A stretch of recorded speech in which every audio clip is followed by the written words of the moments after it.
Hi, this is Eric Martin with Board Game Geek. I'm here with Roman Mathar from Argentum Verlag to look at Desperados from designer Florian Racki, which debuted at Spiel 2012. Yes. We've got this nice setup here. You look like you don't have many copies of the game left. There is some in the cupboard, but yeah, we sold quite well, yeah. Good to hear. Can you give us an overview of the game? Sort of the setting. Obviously, it's a Western setting. We have to expect some things in the West. Are they all there?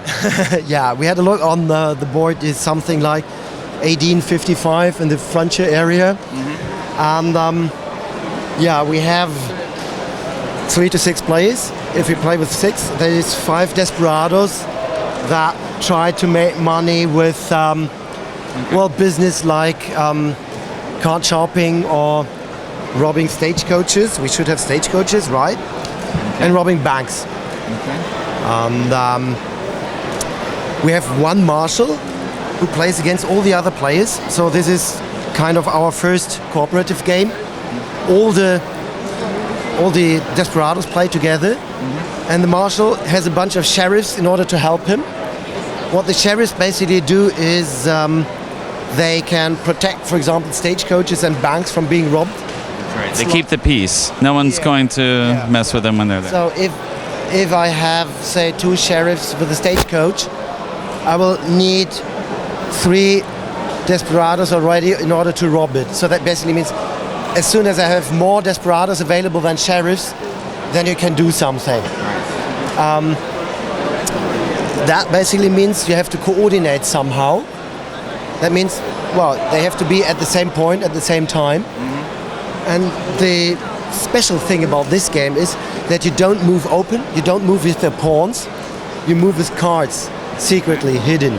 So, say I'm the red Desperado, I start somewhere like here, and we want to get that stagecoach. I would play Las Lunas in the first place. Yeah, it's always, if I explain the rules, it's always the last card, so this time it was lucky. I play that secret, hidden. I put it just in front of me, no one sees that. I am there now, but I'm not showing to anyone. And in the second move, I would go to Gallop, which is over there we have the stagecoach. There it is, put it over there. And now we are going to do something. We are going to rob that stagecoach. So I get visible. I have to show to the marshal, hey, I am really in Gallop. No, only the last one, only where I am at the moment. So I am really in Gallop. I put my chip over there, the other players as well. So the marshal now knows where we are. We will rob the stagecoach, but the marshal will get information about what we are doing. We continue playing 5 cards. So that means we have 5 moves over the board. The stagecoaches move, the sheriffs move open. We see that. There is a schedule. You know where the stagecoach is going to be. Okay. And after the 5th move, we start turning over and see whether it really works out. Okay. What is the reason why something could not work out? That is the marshal. The marshal moves secretly as well. And the more exactly, that is the card deck of the marshal. So the more we do, the more we try to earn money, the more the marshal knows about where we are. Right. And well, if he can grasp the way that we are going, or that one of the Desperados is going, he can try to shortcut that way. And as soon as 2 of us meet in the same city, when we reveal the cards, the Desperado is immediately arrested. So say I am arrested in St. John's, I have to give away my St. John's card. I can never go there for the rest of the game. Your picture's all over town, everyone knows about you. Yeah, exactly. And I cannot continue my move. So whatever I was planning to do, it's over. Okay. I will break out of jail in time for the next turn. So I'm not out of the game, but for this round, I'm out. The most profitable work or action is robbing banks. There's very valuable banks.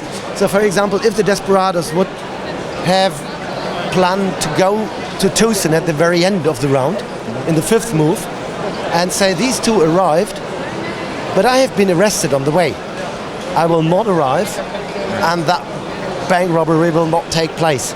So that is what you do with placing the cards. It is actually the game is played while you place the cards. But you don't know what will happen because you don't know what the marshal is doing, how the marshal interferes with your plans.